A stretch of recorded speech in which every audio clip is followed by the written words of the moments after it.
J 2 November 1987, agama Islam, keturunan kawin, anak 2 orang, alamat Gampong Menasah Becak, Kecamatan Disam, Jawa Utara.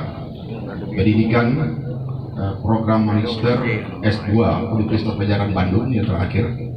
Pendidikan profesi, pendidikan khusus profesi advokat, Perhimpunan Advokasi Indonesia atau PRADI Bandung 2016. Pekerjaan dosen tetap PNS non PNS Fakultas Hukum Universitas Maliku Saleh Blok Semawe. Kepada Bapak Arnya, waktu dan tempat kami persilahkan.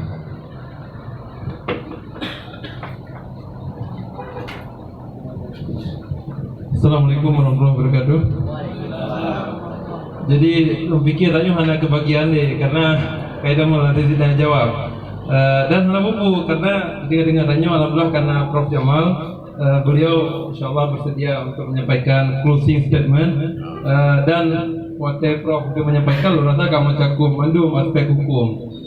Cuman karena kepercayaan izin Prof menyampaikan sedikit, mungkin lebih kepada aspek praktis, karena kebetulan dia juga dihadirkan sebagai praktisi hukum di LBH Samudra Pasir. Memang beberapa organisasi yang kebetulan naruh danyoinan, tapi malamnya hadir sebagai LBH Samudra Pasir. Nasyid yang turi sebagai Sekretaris Jenderal Harakah Falabah Aceh Utara. Tapi uronya hadir sebagai LBH Samudra Pasir. Memang salah satunya kebetulan salah satu ciri urang aktifnya rumusnya lu lagi. Tapi lo kan urang aktif. Cuman itu kan ciri-ciri urang yang aktif lagi nyan juga. Dan alhamdulillah di kampus juga ngajar, kemudian juga beracara di pengadilan menangani beberapa perkara baik pidana, perdata maupun tun. Itu sebagai singkat dulu. Yang kami hormati kepada guru kami, guru besar yang mulia Bapak Prof Jamal, lun kebimbing kebirume dari Prof dari S1, kemudian kemotivasi untuk jejak S2 Bandung dan sebagainya sehingga karagenyo.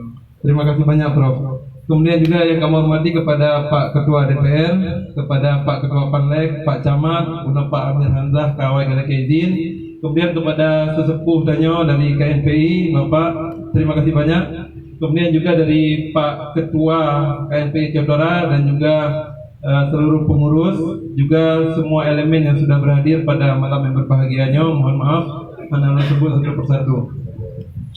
Nah, menyangkut dengan pembahasan malamnya, secara singkat, matang dan tertuju langsung kepada rancangan kanun. Memang ia merupakan kanun kabupaten, ia dalam hierarki peraturan perundang-undangan ubutannya. Jadi bacut dari aspek hukum dia sampaikan, yang pun nilai Undang-Undang Dasar 45, yang galak tapi yang berlaku. Kemudian di bawahnya natap MPR yang masih berlaku. Kemudian di bawahnya lagi ada Undang-Undang garis miring Perpu, Peraturan Pemerintah Pengganti Undang-Undang. Kemudian di bawahnya lagi ada PP, Peraturan Pemerintah. Kemudian di bawahnya lagi ada Perpres, Peraturan Presiden. Kemudian di bawahnya lagi ada Perda Provinsi atau Kanun Aceh, ya Pak Dayo. Kemudian di bawahnya lagi baru ada Perda Kabupaten atau Kanun Kabupaten Kota. Jadi menyatakan dalam hierarki peraturan perundang-undangannya kanun kabupaten kotanya ubutan. Nah, jadi menyatanya berhayal supaya mandu menyatanya inginkan dalam kanunnya mungkin jauh. Nah, tetapi walaupun terpegah kanunnya ubud, longkalan semangat daripada KNPI, longkalan semangat dari pemuda Dewantara, luar biasa raya. Jadi dengan raya semangat dari KNPI Dewantara, dari pemuda Dewantara, nyok kanun yang ubudnya insyaallah dia dapat dengar. Dia dapat dengar. Dia tak lengkapi dia. Dia tak gunakan kekuatan danyo dalam hal lex spesialis.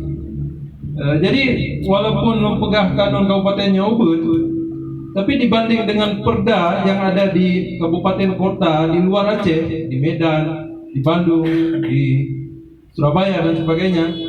Tapi kanun kabupaten yang ada di Aceh Utara, yang insyaallah dia dapat tegak di kitanya dengan lex spesialis atau hukum-hukum yang khusus atau keistimewaan Aceh. Jadi berbangga berbahagia katanya bahwa Aceh merupakan daerah istimewa. Di Indonesia ini cuma ada 2 buah daerah istimewa, Yogyakarta dan Aceh. Cuman waktu takalan Yogyakarta sebagai daerah istimewa, Meri daerah istimewa, Bali mantang yang kan daerah istimewa Miataja, tapi kita tanya Sansang daerah istimewa.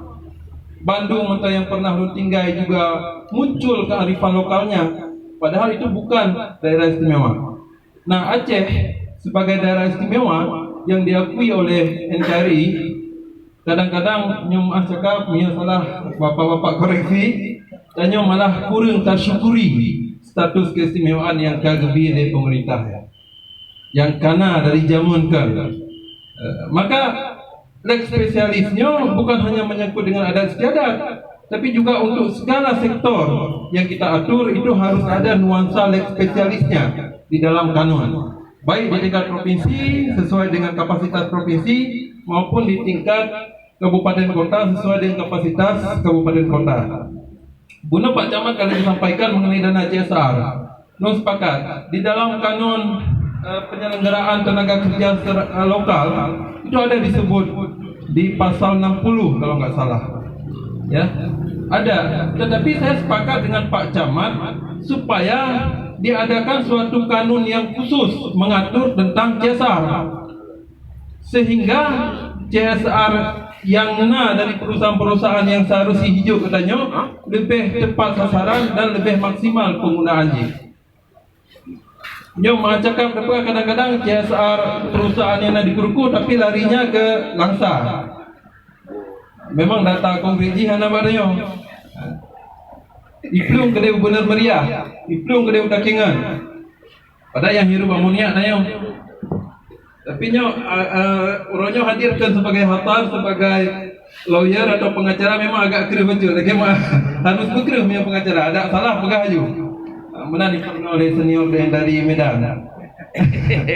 Nah, kemudian mungkin dengan kanun CSR, jadi di dalam pasal 60 CSR itu wajib diberikan oleh perusahaan. Di semua kabupaten kota di Indonesia begitu. Apa bedanya kita dengan Aceh?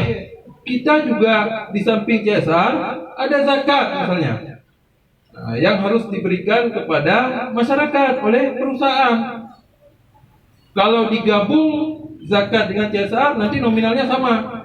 Coba kalau dipisah, CSR-nya 1 miliar, nanti zakatnya juga ada 500 juta, jadi 1,5 M kita. Misalnya begitu. Nah, istimewanya kita di mana? Ada zakat misalnya. Nah, kemudian lu soroti dalam rancangan kanunnya pelatihan kerja yang diberikan oleh pemerintah maupun swasta kepada tenaga kerja. Tenaga kerja ini maksudnya yang belum bekerja. Kalau yang sudah bekerja disebut pekerja atau buruh, tapi nggak ada lagi istilah buruh sebetulnya, pekerja.